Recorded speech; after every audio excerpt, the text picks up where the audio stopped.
Doctor Baba Saheb Ambedkar open university.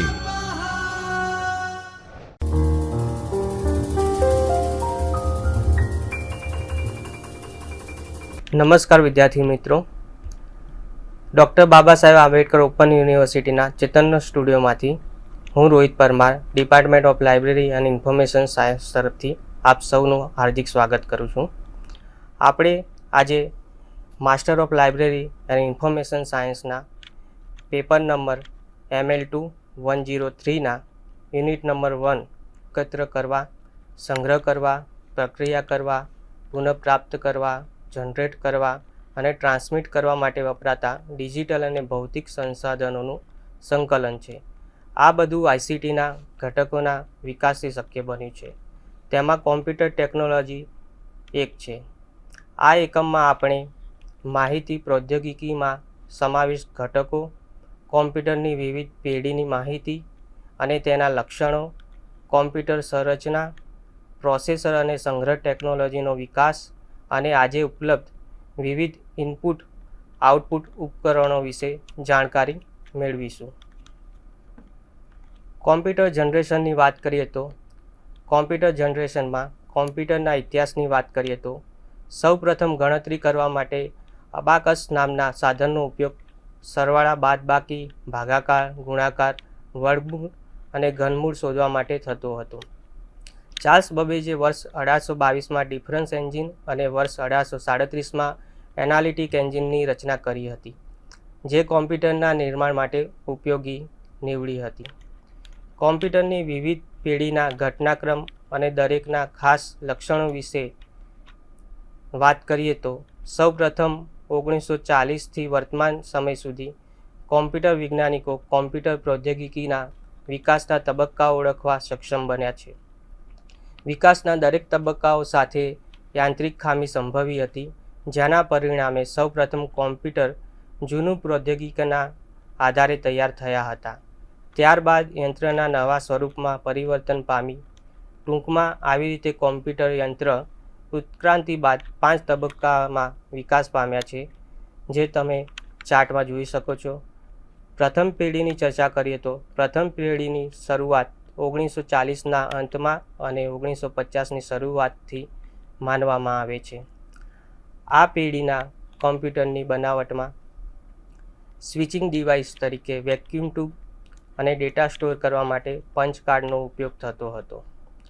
આ પેઢીના કોમ્પ્યુટરમાં એક અંદાજ મુજબ 18,000 ટ્યુબ ઉપયોગમાં લેતા હતા, જેના કારણે કમ્પ્યુટર એક ઓરડા જેટલી વિશાળ જગ્યામાં રોકતા હતા.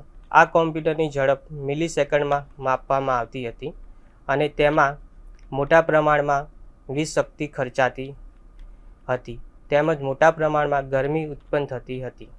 આથી મોટા કોલ્ડ રૂમ તૈયાર કરી તેમાં કોમ્પ્યુટરને રાખવામાં આવતા હતા. આ પેઢીના કોમ્પ્યુટરને ચાલુ કરવા માટે 30 મિનિટ જેટલો સમય લાગતો, તેમજ એક વખત પ્રોગ્રામ લખ્યા પછી સુધારા કે વધારા થઈ શકતા ન હતા. બીજી પેઢીની વાત કરીએ તો આ પેઢીના કોમ્પ્યુટરની શરૂઆત 1960થી થઈ હતી. આ પેઢીમાં સ્વિચિંગ ડિવાઇસ તરીકે ટ્રાન્ઝિસ્ટરનો ઉપયોગ થતો હતો. તેનું કદ વેક્યુમ ટ્યુબ કરતાં 200 ગણું નાનું હતું, તેમજ ડેટા સ્ટોર કરવા માટે મેગ્નેટિક કોરનો ઉપયોગ થતો હતો. ત્રીજી કોમ્પ્યુટરની વાત કરીએ તો ત્રીજી કોમ્પ્યુટરની શરૂઆત 1970થી થઈ હતી. આ સમય દરમિયાન સેમિકન્ડક્ટર અને સિલિકોન ચિપનો વિકાસ થતાં આ કોમ્પ્યુટરમાં ઇન્ટિગ્રેટેડ સર્કિટનો ઉપયોગ શરૂ થયો. આ ચિપ સિલિકોન ધાતુની બનેલી હોય છે. ચોથી પેઢીની વાત કરીએ તો ચોથી પેઢીની શરૂઆત 1980ની શરૂઆતથી થઈ. આ સમય દરમિયાન ઇન્ટિગ્રેટેડ સર્કિટ અને માઇક્રોપ્રોસેસરના ઉપયોગથી શરૂઆત થઈ, જેના કારણે કોમ્પ્યુટરનું કદ અગાઉની પેઢીઓની સરખામણીએ ઘણું જ નાનું થયું. પાંચમી પેઢીની વાત કરીએ તો પાંચમી પેઢીની શરૂઆત 1980થી આજ સુધી મનાય છે. આ પેઢીમાં કોમ્પ્યુટરમાં VLSIની જગ્યાએ ULSI અને SLSI એટલે કે સુપર લાર્જ સ્કેલ ઇન્ટિગ્રેશનનો વ્યાપકપણે ઉપયોગ શરૂ થયો. અને 5મી પેઢીમાં કોમ્પ્યુટરમાં આર્ટિફિશિયલ ઇન્ટેલિજન્સનો ઉપયોગ પણ શરૂ થયો છે.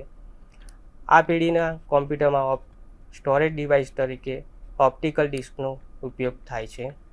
આ પછી વાત કરીએ તો પ્રોસેસર પ્રૌદ્યોગિકી એટલે કે પ્રોસેસર ટેકનોલોજીની. તો પ્રોસેસર એ કોમ્પ્યુટર તંત્રનું એક મુખ્ય સાધન છે. આ મુખ્ય એક હાર્ડવેર ડિવાઇસ છે. તે એવું ઘટક છે જે અંકગણિત અને માહિતીની તાર્કિક ક્રિયા દ્વારા પ્રોગ્રામનું સંચાલન કરે છે. પ્રોસેસરમાં સૂચના નિયંત્રણ એકમ અને અંકગણિત એકમનો સમાવેશ થાય છે.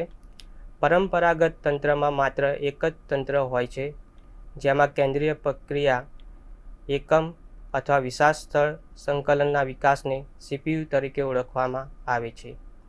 એક પ્રોસેસરવાળા તંત્રની શ્રેણી પ્રોસેસર અથવા સ્કેલર પ્રોસેસર પણ કહેવામાં આવે છે. આધુનિક કોમ્પ્યુટરને બે ભાગ હોય છે જેમાં મેમરી પ્રૌદ્યોગિકી અને પ્રોસેસર પ્રૌદ્યોગિકીનો સમાવેશ થાય છે. સૂચના રજિસ્ટર વર્તમાન સૂચનાને પકડી રાખે છે અને પ્રોગ્રામ કાઉન્ટર નવી સૂચનાનો ઇશારો આપે છે. ત્યાર પછી વાત કરીએ માઇક્રોપ્રોસેસર પ્રૌદ્યોગિકીની એટલે કે માઇક્રોપ્રોસેસર ટેકનોલોજીની. તો કોમ્પ્યુટરમાં ઇન્ટિગ્રેટેડ સર્કિટ ટેકનોલોજીનું પ્રથમ અમલીકરણ પ્રોસેસરનું બાંધકામ હતું.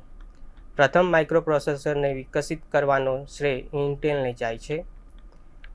4004 એ પ્રથમ ચિપ હતી જેમાં CPUના બધા ઘટકોનો સમાવેશ થતો હતો અને તેનું નામ માઇક્રોપ્રોસેસર હતું. ત્યારબાદ સતત ક્ષમતાવાળી અને શક્તિશાળી માઇક્રોપ્રોસેસરની ઉત્ક્રાંતિ થઈ અને ત્યાર પછી માઇક્રોપ્રોસેસરના પ્રૌદ્યોગિકીના વર્ગો જોઈએ તો તેના બે વર્ગ પડે છે. એક છે RISC પ્રોસેસર એટલે કે reduce instruction set computer processor. તે એક સરળ સંગ્રહ અને અત્યંત કસ્ટમાઇઝ કરેલ સૂચનાઓ સાથેનું માઇક્રોપ્રોસેસર આર્કિટેક્ચર છે. તે સૂચનાઓની સંખ્યાને ઓપ્ટિમાઇઝ કરીને અને મર્યાદિત કરીને સૂચના અમલીકરણના સમયને ઘટાડવા માટે બનાવવામાં આવ્યું છે. RISC ચિપને ઘણા ટ્રાન્ઝિસ્ટરની જરૂર પડે છે અને સૂચના માટે એક્ઝિક્યુશન સમય ઘટાડે છે. ત્યારબાદ વાત કરીએ તો CISC પ્રોસેસરની એટલે કે complex instruction set computer processor, જેમાં જટિલ સૂચનાઓનો મોટો સંગ્રહ છે જે સૂચનાઓને અમલમાં લાવવામાં લાંબો સમય લે છે. તેથી CISC દરેક પ્રોગ્રામ પર સૂચનાઓની સંખ્યા ઘટાડવા અને સૂચના દીઠ ચક્રની સંખ્યાને અવગણવાનો અભિગમ અપનાવે છે. ત્યારબાદ ચર્ચા કરીએ તો મૂળભૂત કોમ્પ્યુટર કલા એટલે કે બેઝિક કોમ્પ્યુટર આર્કિટેક્ચરની. પરંપરાગત કોમ્પ્યુટર યંત્રના મુખ્ય ભાગોમાં પ્રોસેસર, મેમરી, ઇનપુટ આઉટપુટ સાધનો અને પ્રત્યાયન સાંકળ જે તેઓને જોડે છે તેનો સમાવેશ થાય છે. પ્રોસેસર તંત્રનો કાર્યરત ઘટક ગણાય છે. તે એવું ઘટક છે તે વર્તમાન માહિતીનું નવીકરણ કરે તેને જોડી નવી માહિતી બનાવે છે. પરંપરાગત તંત્રમાં એક જ પ્રોસેસર હોય છે જે કેન્દ્રીય કાર્ય એકમ અથવા CPU તરીકે ઓળખાય છે. આધુનિક ઊંચી કાર્યદક્ષતાવાળા તંત્રમાં એક કરતાં વધારે પ્રોસેસર હોય છે. એક પ્રોસેસરવાળા તંત્રને સિરિયલ પ્રોસેસર તરીકે ઓળખવામાં આવે છે. બીજું ઘટક મેમરી છે જે કોમ્પ્યુટર તંત્રના બીજા ભાગ દ્વારા માંગવામાં આવે છે ત્યાં સુધી સરળતાથી માહિતીનો સંગ્રહ કરે છે. કાર્ય દરમિયાન તે સૂચનાઓ પૂરી પાડે છે અને પ્રોસેસરને માહિતી આપે છે. મેમરીમાં રહેલા માહિતીના તેના સરનામા દ્વારા ક્રિયા કરે છે. ત્રીજો ઘટક ઇનપુટ અને આઉટપુટ સાધનો વપરાશકર્તા દ્વારા સીધી રીતે પ્રત્યાયન કરવામાં ઉપયોગી સાધનો જેવા કે વિડિયો ડિસ્પ્લે, કીબોર્ડ અને માઉસ છે. તંત્રના ચોથા ઘટકનું નામ પ્રત્યાયન સાંકળ છે. તે તંત્રને જોડે છે જે બે સાધનોનું સરળ જોડાણ કરે છે. ત્યારબાદ ચર્ચા કરીએ તો સંગ્રહ પ્રૌદ્યોગિકી એટલે કે સ્ટોરેજ ટેકનોલોજી. કોમ્પ્યુટરના જે ભાગમાં માહિતીનો સંગ્રહ થાય છે તે ભાગને મેમરી અથવા સંગ્રાહક તરીકે ઓળખવામાં આવે છે.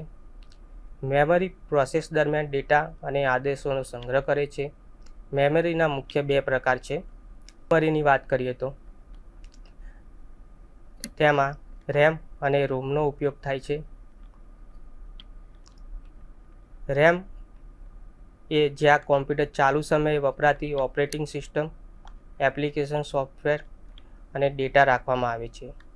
રોમ એવા પ્રકારનું સ્ટોરેજ મીડિયમ છે જે કોમ્પ્યુટર કે અન્ય ઇલેક્ટ્રોનિક ડિવાઇસમાં ડેટા સ્ટોર કરવા માટે વપરાય છે, કારણ કે તેમાં સંગ્રહાયેલ ડેટા કોમ્પ્યુટર બંધ થતાં પછી પણ સચવાયેલો રહે છે.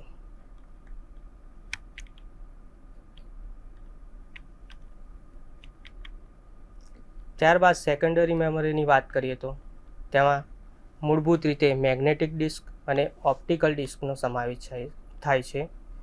મેગ્નેટિક ડિસ્કમાં ફ્લોપી ડિસ્ક અને હાર્ડ ડિસ્કનો સમાવેશ થાય છે. ઓપ્ટિકલ ડિસ્કમાં ડીવીડી, સીડી, બ્લુ-રે ડિસ્કનો સમાવેશ થાય છે. ફ્લોપી ડિસ્ક અલગ અલગ પ્રકારની ફ્લોપીની સ્ટોરેજ કેપેસિટી 100 KB થી 2.88 MB હોય છે. હાર્ડ ડિસ્ક એક ઇલેક્ટ્રોમિકેનિકલ પ્રકારની સ્ટોરેજ ડિવાઇસ છે. તેમાં મેગ્નેટિક સ્વરૂપમાં ડેટા સ્ટોર થાય છે, તેથી તેને મેગ્નેટિક ડ્રાઇવ પણ કહે છે. કોમ્પ્યુટરની ઓપરેટિંગ સિસ્ટમ અને અન્ય ડેટા હાર્ડ ડિસ્કમાં સ્ટોર થયેલ હોય છે. ઓપ્ટિકલ ડિસ્કની વાત કરીએ તો ઓપ્ટિકલ ડિસ્ક એક ઇલેક્ટ્રોનિક ડેટા સ્ટોરેજ મીડિયમ છે, જેમાં લેઝર બીમ દ્વારા ડેટા લખી તેમજ વાંચી શકાય છે. તેમાં પોલીકાર્બોનેટની ગોલ્ડ ડિસ્ક પર ચમકદાર એલ્યુમિનિયમનું આવરણ ચઢાવેલું હોય છે. સીડીની સંગ્રહ ક્ષમતાની વાત કરીએ તો તેની સંગ્રહ ક્ષમતા 700 MBની હોય છે. ડીવીડીની સંગ્રહ ક્ષમતા 4.7 GB અને બ્લુ-રે ડિસ્કની સંગ્રહ ક્ષમતા 25 GB થી લઈને 128 GB હોઈ શકે છે. ત્યારબાદ ઇનપુટ અને આઉટપુટ ડિવાઇસની વાત કરીએ તો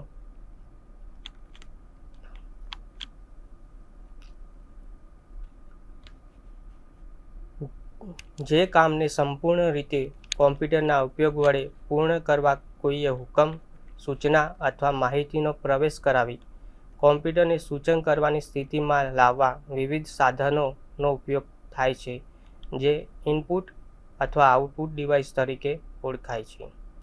ઇનપુટ ઘટકોની વાત કરીએ તો માહિતીને આધુનિક પ્રસ્તુતિકરણમાં ફેરવે છે, જેમાં કોમ્પ્યુટર પ્રક્રિયા કરી શકે, જ્યારે બીજી રીતે આઉટપુટ સાધનો આધુનિક માહિતી પર પ્રક્રિયા કરી તેને એવા સ્વરૂપમાં મૂકે છે કે માનવ તેને વાંચી શકે અને સમજી શકે. કેટલાક મહત્વના ઇનપુટ અને આઉટપુટ સાધનો નીચે મુજબ છે. ઇનપુટ સાધનોમાં સૌપ્રથમ છે કીબોર્ડ. કીબોર્ડ એ કોમ્પ્યુટરમાં લેખિત તેમજ આંકડાકીય માહિતી દાખલ કરવા માટેનું એક અગત્યનું ઇનપુટ ડિવાઇસ છે. માઉસ એ એક અતિ સામાન્ય ઇનપુટ સાધન છે. વિવિધ પ્રકારના માઉસ હોય છે. સામાન્ય વપરાશમાં આવતા માઉસમાં રોલિંગ બોલ અને ઘણા બટન હોય છે, જે દબાવવાથી ચોક્કસ આદેશ મળે છે. જેવી રીતે માઉસ ફરે છે તેમ સ્ક્રીન પર કર્સર પણ ફરે છે અને યાંત્રિક સિગ્નલને કોમ્પ્યુટરમાં પહોંચાડે છે. સ્કેનરની વાત કરીએ તો સ્કેનર દ્વારા છાપેલું સાહિત્ય સરળતાથી કોમ્પ્યુટરમાં આવી જાય છે. સ્કેનર એ એક એવું સાધન છે જે માહિતીને પકડે છે અને ગ્રાફિક સ્વરૂપમાં ગ્રાફિકલ સ્ક્રીન પર દર્શાવવા માટે તેનો સંગ્રહ કરે છે. સ્કેનરમાં એક ફ્લેટબેડ સ્કેનર અને બીજું બારકોડ સ્કેનરનો સમાવેશ થાય છે. ત્યારબાદ વાત કરીએ તો ગ્રાફિક ટેબ્લેટ. ગ્રાફિક ટેબ્લેટ એ ઇલેક્ટ્રોનિક પેન્ટાગ્રાફ જેવું સાધન છે. આ ટેબ્લેટ પર આપણે જેમ જેમ દોરતા જઈએ તેમ તેમ કોમ્પ્યુટરમાં ઇલેક્ટ્રોનિક સિગ્નલ મોકલવામાં આવે છે. આ પેડ ઘણા બધા પિક્સલમાં વહેંચાયેલું હોય છે. જ્યારે આપણે કોઈ એક પિક્સલ ઉપરથી પસાર થઈએ કે પિક્સલ દબાવીએ ત્યારે તેને લાગુ પડતા પિક્સલ કે જે સ્ક્રીન પર રહેલા હોય છે તે ઝળકી ઉઠે છે અને સ્ક્રીન પર ઇનપુટ પડે છે. ત્યારબાદ ટચ સ્ક્રીનની વાત કરીએ તો કેટલાક કોમ્પ્યુટરને ટચ સ્ક્રીન હોય છે જે માનવ સ્પર્શથી સંવેદનશીલ હોય છે. આપણે આપણી આંગળીનો ઉપયોગ સ્ક્રીનને સ્પર્શ કરવામાં કરીએ છીએ અને કોમ્પ્યુટરને આદેશ પ્રાપ્ત થાય છે.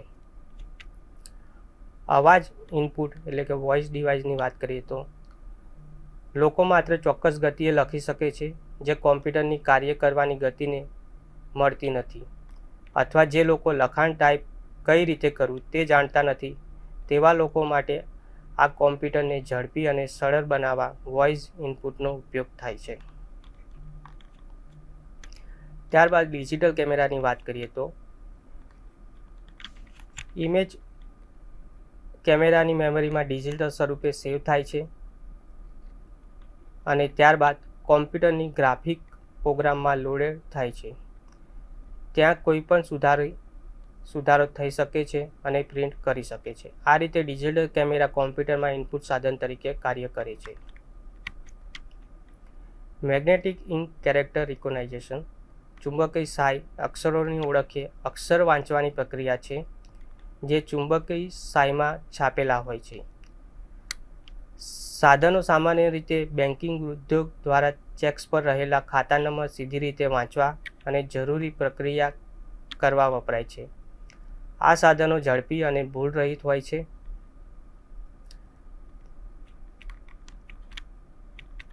ત્યારબાદ વાત કરીએ તો ઓપ્ટિકલ કેરેક્ટર રીડર્સ.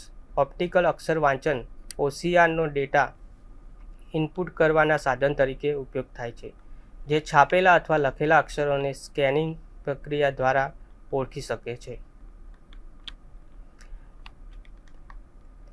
ત્યારબાદ આઉટપુટ ઘટકો અથવા સાધનો એટલે કે આઉટપુટ ડિવાઇસની વાત કરીએ તો સામાન્ય રીતે આઉટપુટ બે રીતે ઉત્પન્ન થાય છે, કાં તો ડિસ્પ્લે સાધનોમાં અથવા કાગળ ઉપર. ડિસ્પ્લે સાધનો કોમ્પ્યુટરમાં એક અતિ મહત્વનું સાધન ગ્રાફિક ડિસ્પ્લે સાધન છે. સ્ક્રીન પર દર્શાવેલ લખાણ માહિતી વાંચવા માટે ઉપયોગી થાય છે. ગ્રાફિક ડિસ્પ્લે ટપકાની શ્રેણી દ્વારા બને છે જે પિક્સેલ તરીકે ઓળખાય છે, જેની પદ્ધતિ ઇમેજ ઉત્પન્ન કરે છે. કોમ્પ્યુટર વિજ્ઞાનના સાહિત્યમાં 3 પ્રકારની ડિસ્પ્લે સ્ક્રીન પ્રૌદ્યોગિકીમાં ઓળખવામાં આવેલ છે, જે આ મુજબ છે: કેથોડ પ્રકાશિત ટ્યુબ, પ્રવાહી ક્રિસ્ટલ ડિસ્પ્લે અને પ્રોજેક્શન ડિસ્પ્લે. કેથોડ રે ટ્યુબમાં ઇલેક્ટ્રોન ગન એક મુખ્ય સાધન હોય છે. ઇલેક્ટ્રોન ગન ઇલેક્ટ્રોન બીમને ફેલાવે છે કે જે સીધું જ ઇમેજનું સર્જન કરવા ઇલેક્ટ્રોમેગ્નેટિક ક્ષેત્ર દ્વારા ફોસ્ફરસ આરક્ષિત ડિસ્પ્લે તરફ સીધું જાય છે. આમાં 2 પ્રકારની ડિસ્પ્લે હોય છે: વેક્ટર સ્કેન અને રાસ્ટર સ્કેન. પ્રવાહી ક્રિસ્ટલ ડિસ્પ્લેમાં ઇમેજને ઉત્પન્ન કરવા તેને લિક્વિડ ક્રિસ્ટલ દ્વારા બદલાય છે.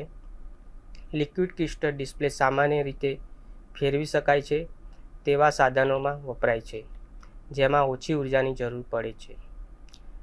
પ્રોજેક્શન ડિસ્પ્લેની વાત કરીએ તો આ સામાન્ય રીતે વિશાળ સંગઠનના પ્રદર્શનમાં ઉપયોગમાં આવે છે. આ યંત્ર કોમ્પ્યુટરમાં જોડી શકાય છે અને જે કોમ્પ્યુટરમાં પ્રકાશિત થાય છે તે ટર્મિનલ પ્રાપ્ત કરે છે અને વિશાળ સ્ક્રીન પર પ્રદર્શિત થાય છે. આ સાધન સામાન્ય રીતે સેમિનાર, વર્ગખંડ, માર્કેટિંગ પ્રદર્શનમાં ઉપયોગમાં આવે છે. ત્યારબાદ વાત કરીએ ટર્મિનલ્સની તો ટર્મિનલ્સ એક આઉટપુટ ડિવાઇસ છે. ટર્મિનલ્સ જ્યારે CPU સાથે સંપર્કમાં જોડાયેલું હોય ત્યારે કોમ્પ્યુટરમાં સીધા જ માહિતી અને સૂચના મોકલે છે.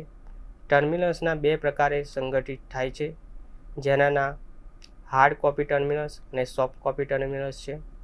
હાર્ડ કોપી ટર્મિનલ્સ કાગળ પર પ્રિન્ટ આઉટપુટ પૂરી પાડે છે, જ્યારે સોફ્ટ કોપી ટર્મિનલ્સ સ્ક્રીન પર દ્રશ્ય પૂરું પાડે છે. ત્યારબાદ વાત કરીએ તો ગ્રાફિક ડિસ્પ્લે ટર્મિનલની. ગ્રાફિક ડિસ્પ્લે ટર્મિનલ ડિસ્પ્લેની માહિતીને અક્ષર અને ગ્રાફિક બંને સ્વરૂપમાં રજૂ કરે છે. આ પ્રકારના ટર્મિનલ્સ બહોળા પ્રમાણમાં કોમ્પ્યુટર સંલગ્ન ડિઝાઇન અને કોમ્પ્યુટર સંલગ્ન ઉત્પાદનમાં થાય છે. પ્રિન્ટર્સ આઉટપુટ સાધનનું અતિ સામાન્ય સાધન છે. તે કાગળ ઉપર આઉટપુટને પ્રદર્શન કરવા વપરાય છે. પ્રિન્ટિંગ સાધનોની વિશાળ શ્રેણી છે, જેની વાત કરીએ તો છાપકામની ગુણવત્તા અને છાપકામની ગતિને આધારે વર્ગીકૃત થાય છે. તેમાંના કેટલાક નીચે મુજબ છે: પ્રિન્ટિંગ પ્રૌદ્યોગિકી, ઇમ્પેક્ટ પ્રિન્ટર્સ વિરુદ્ધ નોન ઇમ્પેક્ટ પ્રિન્ટર. ઇમ્પેક્ટ પ્રિન્ટર્સમાં નાની હથોડી સાયવાળી રિબિન દ્વારા કાગળ ઉપર પછડાય છે. નોન ઇમ્પેક્ટ પ્રિન્ટર્સમાં રસાયણ અથવા ગરમીનો ઉપયોગ કરીને સંજ્ઞાઓને કાગળ ઉપર છાપવામાં આવે છે. અક્ષર સ્વરૂપ, પૂર્ણ સ્વરૂપ અક્ષર વિરુદ્ધ ડોટ મેટ્રિક્સની વાત કરીએ તો પૂર્ણ સ્વરૂપમાં અક્ષરો મજબૂત રેખાઓ અને વળાંકો ટાઈપરાઇટરના અક્ષરો જેવા બનાવેલા હોય છે, જ્યારે ડોટ મેટ્રિક્સ અક્ષરો એકબીજાથી નજીક રહેલા ટપકા કાળજીપૂર્વક ક્રમમાં ગોઠવી બનાવે છે. ચોક્કસ રીતે છાપકામની ગુણવત્તા પૂર્ણ સ્વરૂપના અક્ષરોની ગુણવત્તા કરતાં ટપકાવાળા અક્ષરોની નબળી હોય છે.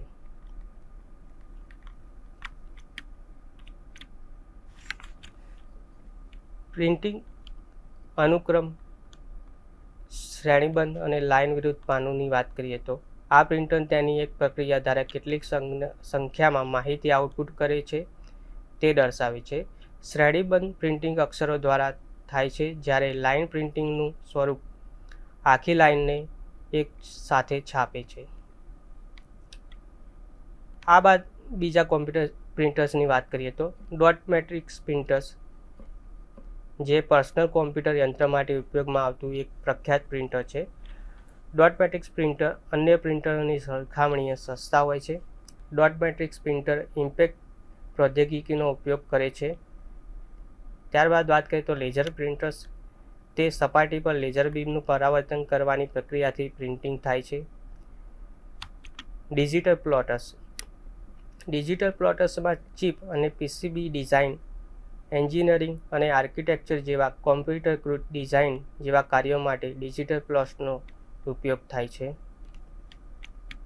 વાણી સંયોજન, વાણી સંયોજન મુખ્ય અવાજ નંબરને ડિજિટલ સ્વરૂપમાં સંગ્રહ કરી કામ કરે છે. શબ્દો કોડ્સના સંયોજન દ્વારા બનાવવામાં આવે છે અને પછી ડિજિટલ પદ્ધતિથી ડીકોડ કરી સર્કિટને યોગ્ય સમૂહ દ્વારા સ્પીકર સાથે જોડે છે. એથી અલગ પ્રકારની વાણીનું આઉટપુટ મળે છે. માઇક્રોફિલ્મ પર કોમ્પ્યુટર આઉટપુટ એટલે કે કોમ એ આઉટપુટ પ્રયુક્તિ છે, જે હવે બેંક દ્વારા તેના રોજિંદા ખાતાની રકમની માહિતી માટે ઉપયોગમાં લેવામાં આવે છે. તે પ્રિન્ટર કાગળના જથ્થાના ખર્ચને ઘટાડે છે અને આઉટપુટનું પાનું ડિસ્પ્લે થાય છે અને ખાસ કેમેરા દ્વારા ફોટોગ્રાફી લેવામાં આવે છે, જેમાં આકૃતિમાં જોયા મુજબ એક પાનાનું માપ સામાન્ય રીતે પોસ્ટકાર્ડના કદનું હોય છે. આજનો આ વિડીયો જોવા બદલ આભાર.